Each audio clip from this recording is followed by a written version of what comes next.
11 आनी 12 फेब्रुवाराक शिवसेनेच्या प्रचाराक आदित्य ठाकरे गोंयांत येवपाचे आसात। भाजप सरकार हे माफियांचें सरकार।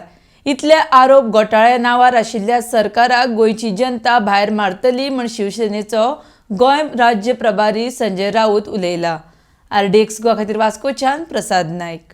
आम्ही गोव्यामध्ये जे उमेदवार दिलेले आहे हे जनतेतले उमेदवार सामान्य उमेदवार आहे आणि हे लोकच गोव्याला नवा चेहरा देतील, लोकांचे प्रश्न मांडतील विधानसभेत।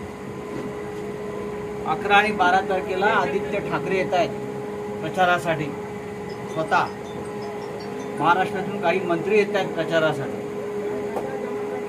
मला खात्री आहे गोमांतकाची जनता, गोव्याची जनता या वेळेला शिवसेनेचे आमदार गोव्याच्या विधानसभेत निवडून पाठवेल आणि वास्कोमध्ये मारुती शिरगावकर आमचे हे विधानसभेत गोव्याचं प्रतिनिधित्व करतील।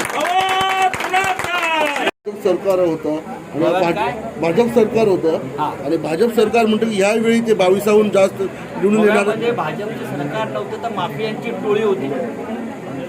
गोव्यामध्ये माफियांचं सरकार होतं। पणजीमध्ये कोणाला उभं केलंय, पेडण्यामध्ये कोणाला तिकीट दिलंय, गोव्यातल्या मंत्र्यांवरती कोणते आरोप आहेत हे जर पाहिलं तर ते सरकार नव्हतं तर ती माफियांची टोळी गोव्यावर राज्य करत होती। या माफियांच्या टोळीचा पराभव होणार।